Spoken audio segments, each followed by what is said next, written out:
President Abdel Fattah el-Sisi conveyed to Palestinian Authority President Mahmoud Abbas on Monday his full support for the PA's position on political reconciliation. The presidency spokesman Bassem Moradi said in a statement that President el-Sisi received Abbas in Cairo in a meeting attended by the Egyptian Foreign Minister Sameh Shoukry, head of Egypt's General Intelligence Service Abbas Kamel, his Palestinian counterpart Meghed Farag, and the Palestinian ambassador in Cairo. President el-Sisi stressed that the Palestinian cause will always be a priority for Cairo, affirming continued efforts to retrieve the legitimate rights of the Palestinian people according to international legitimacy. He added the current stage calls for intensifying Arab efforts to resume peace negotiations between the Palestinians and Israelis. Abbas affirmed the importance of consultations and coordination with el-Sisi over developments in the Palestinian crisis. He said he appreciates Cairo's efforts, historic positions, and firm stand in supporting the Palestinian cause and its endeavors to preserve the Palestinians' rights and achieve national unity. El-Sisi and Abbas agreed to continue intensified coordination to follow up on the latest measures to break the current deadlock and resume peace talks. The meeting comes one day after el-Sisi discussed the Palestinian issue with Jordan's King Abdullah II in a phone call. The two leaders exchanged views on means to revive the peace process in the Middle East.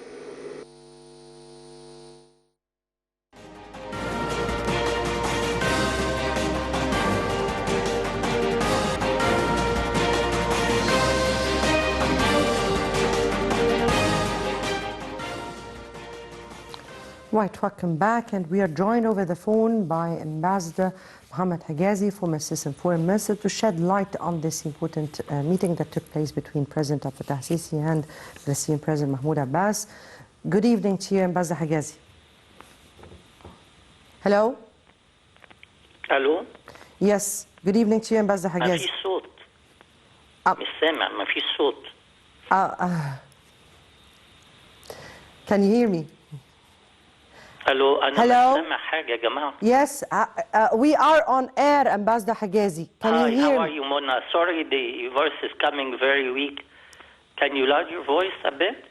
I'll can try my hardly best hear. to. I'll try my best to raise my voice so you can hear Okay, it clearly. please go ahead. So we're speaking here about an important meeting that took place between President Sisi and Palestinian President Mahmoud Abbas today, in which both sides spoke about the Palestinian cause, and definitely President Sisi asserted Egypt's firm stance towards the Palestinian cause as the core of the Egyptian diplomacy and the support of Egypt all the time. If I may ask you here about first how the Palestinian president expressed appreciation to the Egyptian role and its endeavor to preserve the Palestinian rights and achieve national unity. The role of Egypt, how do you read the role of Egypt throughout all the past years and up till this minute? Well, thank you, Mona, for giving me the opportunity to comment on this very important subject. The visit of President Mahmoud Abbas comes in a very crucial time where the Palestinian issue is facing a lot of challenges and pressures, and the Middle East peace process is facing a lot of changes, and many agendas are conflicting in the Middle East arena. Yes. The visit comes in a time where the Palestinian issue requires the political and diplomatic support after the pressure it has suffered from within the region, from Israel as usual, and from the United States administration. So they have endured a lot over the past few years, and time has come to reassure the Palestinian people that the Arab stance is, as always, firm in supporting the legitimacy of the Palestinian cause and the need to resort back to international legality and to alleviate the pressure on the Palestinian people. And I think no place can be fitting to support Palestine than in Cairo, where President Abdel Fattah al-Sisi has reiterated his position, as always, that the Palestinian cause is the key for the stability of the Middle East, that the peace process requires a lot of effort, and this concerted effort should be based on international legality and the right of the Palestinian people for their sovereign state within the border of 1967 and East Jerusalem as its capital.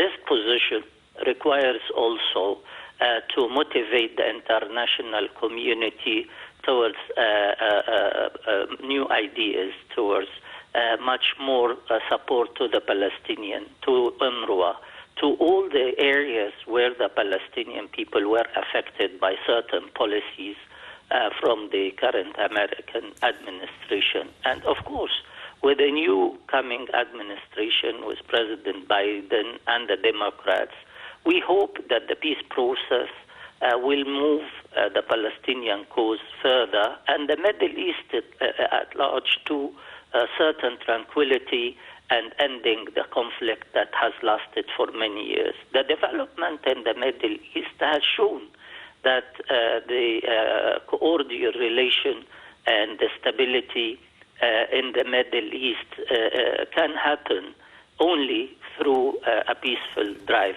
not through intrusive policies that affect the Palestinian people. I think President Abdel Fattah al-Sisi political support to Palestine and the reiteration of King Abdullah of Jordan yesterday of a similar position. And I hope that this will be echoed all over the Middle East and the world and inside Israel itself, where peace is the only way further, and there is no solution that will ignore the right of the Palestinian people of their legitimate right in a statehood. I think the two-state solution should be revived and supported. This is international law, and it has to be respected. Right. If I may ask you here another important question in which President Sisi reiterated that the current stage calls for intensifying Arab efforts to resume peace negotiations.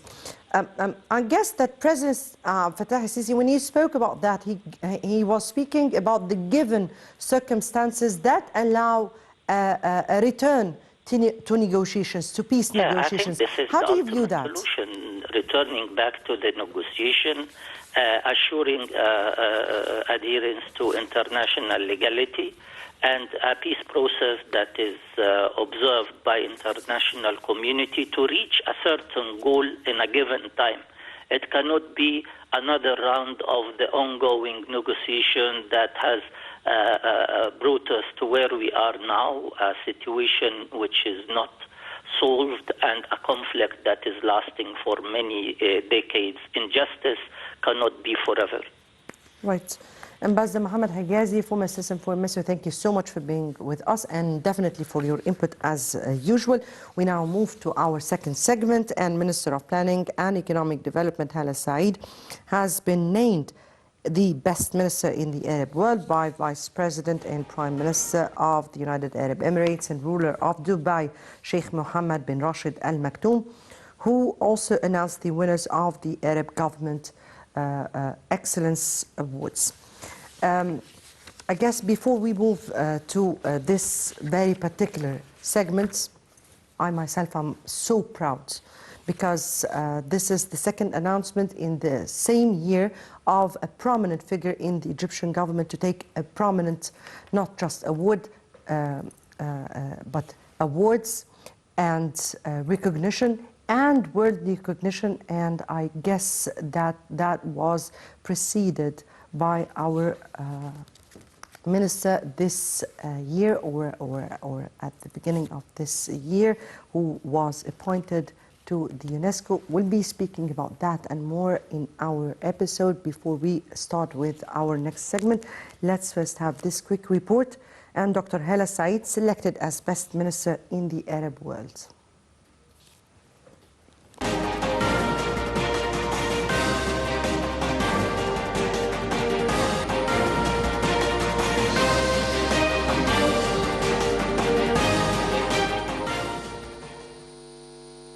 Minister of Planning and Economic Development Hegazy was selected as the best minister in the Arab world.